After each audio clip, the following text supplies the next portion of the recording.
हरियाणा के युवा दोस्तों, एक बार फिर पोस्ट कार्ड में आपका स्वागत और मेरा नमस्कार।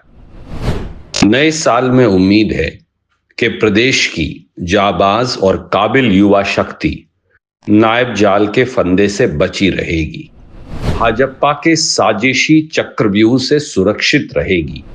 नए साल में मैं युवाओं के लिए यही कामना करता हूं। युवाओं का भविष्य उज्जवल होगा, नए दरवाजे खुलें और आप जिंदगी में आगे बढ़ें, प्रदेश और परिवार का नाम रोशन करें।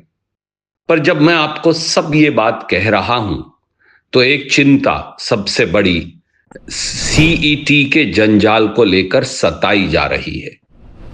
दोस्तों, हरियाणवी में एक कहावत कही जाती है, चोर चोरी से जाता है, हेरा फेरी से नहीं। यही हाल इस हरियाणा की भाजपा सरकार का है। 31 दिसंबर को जब सब लोग पुराने साल की विदाई और नए साल के स्वागत की तैयारी में जुटे थे, तब एक नायाब तरीके से भाजपा सरकार हरियाणा के युवाओं की पॉकेट मारी में लगी थी। युवाओं की आंखों में धूल झोंकने के लिए सरकार ने एक बार फिर से हथियार बनाया उसी सीईटी को, जिसके चक्कर में बीजेपी पहले ही हरियाणा के नौजवानों के 5 साल बेकार कर चुकी है। सीईटी की पुरानी पॉलिसी को खारिज करते हुए नायब सैनी सरकार ने 31 दिसंबर 2024 यानी 3 दिन पहले ही एक नया नोटिफिकेशन जारी किया। आइए उसकी चालबाजियों पर गौर करें। छात्रों की शुरू से ही मांग है, युवाओं की शुरू से मांग है कि सीईटी क्वालिफाई करने वाले सभी कैंडिडेट्स को ग्रुप सी व ग्रुप डी की परीक्षा में बैठने का मौका मिलना चाहिए। बड़ी साधारण बात है। सरकार ने नए नोटिफिकेशन में भी युवाओं की इस वाजिब मांग को खारिज कर दिया। उन्होंने बस ये कह दिया कि जो संख्या पहले एडवर्टाइज पोस्ट की 4 गुना थी, उसे 10 गुना तक बढ़ाया जा सकता है। यानी कुल 10 पोस्ट हैं तो सीईटी क्वालिफाइड युवाओं में से केवल 100 बच्चों तक बुलाया जा सकता है, और सरकार चाहे, स्टाफ सिलेक्शन कमीशन चाहे तो 60, 70, 80 को भी बुलाए। अजीब बात है। इस क्लॉज में भी नायब सैनी सरकार ने गजब की हेराफेरी की है। उसमें कहीं ये नहीं लिखा कि ये 10 गुना तक सीईटी क्वालिफाइड युवा जो नौकरी की चयन प्रक्रिया में बुलाए जाएंगे, वो नंबर ऑफ पोस्ट के 10 गुना होंगे या कैटेगरी की कुल पोस्ट के 10 गुना होंगे। युवा बार बार ये सवाल पूछ रहे हैं और भाजपा सरकार मौन धारण करे है। अब इसका नतीजा ये होगा कि सरकार की सहूलियत और सुविधा शुल्क, आप समझ रहे हैं सुविधा शुल्क क्या है, उसके हिसाब से कहीं ये पोस्ट का 10 गुना फिक्स कर दिया जाएगा, कहीं कैटेगरी का 10 गुना और कहीं 5, 6 या 7 गुना। अपनी कलाकारी करके सरकार मौज मस्ती करते हुए मोटा माल पीटेगी और बच्चे इसका विरोध करेंगे तो फिर उन्हें लाठियों से पीटा जाएगा और अश्रु गैस के गोले उन पर छोड़े जाएंगे। मेरा इस भाजपा सरकार से सीधा सवाल है कि अगर युवा ने कड़ी मेहनत व सालों के इंतजार के बाद सीईटी क्वालिफाई कर ली है, तो उसे नौकरी की चयन प्रक्रिया में हिस्सा लेने से क्यों रोका जा रहा है? नौकरी देने की बात तो दूर की है, उसे नौकरी के लिए ट्राई करने तक मौका क्यों नहीं दे रही है सरकार? क्या कोई जवाब दे सकता है? आगे आइए, सीईटी के नए नोटिफिकेशन का अगला गड़बड़झाला और बड़ा है। नए नोटिफिकेशन के हिसाब से आप किसी सीईटी क्वालिफाइड बच्चे ने 20 अलग अलग पोस्टों में अप्लाई कर दिया तो फिर उसे 20 कैंडिडेट के बराबर गिना जाएगा। यानी सोचिए, बंदा एक होगा लेकिन भाजपा सरकार की शातिर चाल की वजह से उसे गिना जाएगा 20 बार। इसका नतीजा क्या होगा? जो जायज बच्चे हैं, एलिजिबल युवा हैं, उन्हें मौका नहीं मिलेगा। बात केवल इतनी है तो वो संख्या 4, 5, 6 या 10 गुना से फिर कम हो जाएगी, तो बच्चों को मौका ही नहीं मिलेगा ट्राई करने का।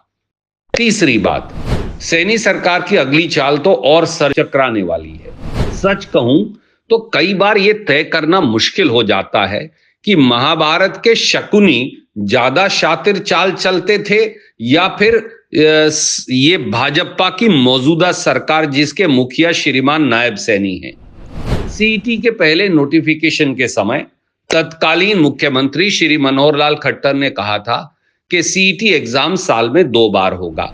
उनके वादे के मुताबिक 5 साल में 10 बार सीईटी एग्जाम होना चाहिए था। 9 बार नहीं हुआ, हुआ 1 बार। अब इस पर भी ताली पीटिए।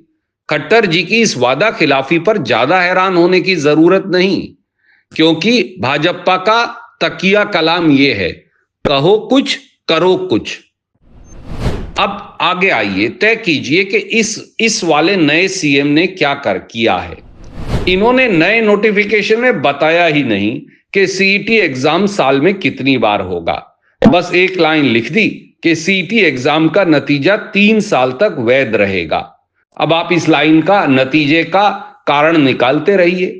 यानी कभी ये लगता है कि 3 साल तक अब सीईटी होगा ही नहीं, तो जो 3 साल में बच्चे एलिजिबल हो जाएंगे सीईटी में बैठने के, उनका क्या होगा, इत्यादि इत्यादि। अब चलिए इस सरकार की पॉकेटमारी वाली कलाकारी पर। नए नोटिफिकेशन में सीईटी की फीस वसूली के भी 2 मापदंड बनाए गए हैं। आधार और परिवार पहचान पत्र वाले जनरल कैंडिडेट से फीस होगी 500 रुपया, और अगर किसी ने आधार और पहचान पत्र नहीं दिया तो जनरल कैंडिडेट से फीस होगी 1000 रुपया। भैया सब जानते हैं कि 2018 में सुप्रीम कोर्ट ने आधार को मैंडेटरी करने से इनकार कर दिया था और कहा आधार मैंडेटरी नहीं हो सकता। तो फिर नायब सैनी सरकार सुप्रीम कोर्ट तक का फैसला क्यों नहीं मान रही? क्योंकि पैसा की वसूली ही असली लक्ष्य है, बजाय किसी बच्चे को रोजगार देने का। करोड़ों रुपया फिर सरकार डकार जाएगी और बच्चों को फाइनली नौकरी मिले या ना मिले उससे उनको क्या, ये खुली लूट नहीं तो क्या है। इस नए नोटिफिकेशन में साथियों एक घपला और भी है।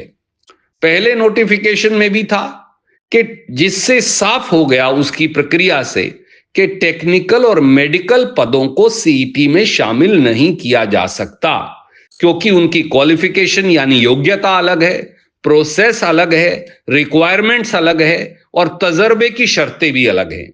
इसके बावजूद भी 31 दिसंबर 2024 के नोटिफिकेशन में 3 दिन पहले श्रीमान नायब सैनी जी ने एक बार फिर टेक्निकल और मेडिकल भर्तियों को सीईटी में शामिल कर दिया। अब पूछिए ऐसा क्यों, और क्या इससे वही नतीजा नहीं होगा कि पूरा मामला अदालतों में फंसा रहेगा? आखिरी में एक बात और बताइए, आप कहीं भी जाइए पूरे देश के अंदर, जब एससी और बीसी के बच्चों की बात आएगी तो उनकी योग्यता का मापदंड जनरल कैटेगरी के मापदंड से कुछ कम रखा जाता है। पर यहां तो सीईटी क्वालिफाई करने के लिए जनरल कैटेगरी हो या एससी बीसी हो 50% ही रखा गया है। तो क्या मैं ये पूछ नहीं सकता कि हरियाणा के एससी बीसी के बच्चों का कसूर क्या है? उनको 5%, 7%, 10% की सीईटी क्वालिफिकेशन में अनुमति या रिलैक्सेशन क्यों नहीं दी गई, जबकि हर एग्जाम के अंदर ऐसा किया जाता है?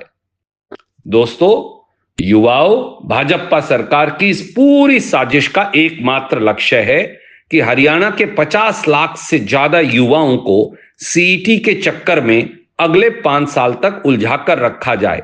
लेकिन आपके इस भाई का, आपके इस साथी का वादा है कि कांग्रेस पार्टी और हम सब समेत मेरे इस सरकार को मनमानी नहीं करने देंगे।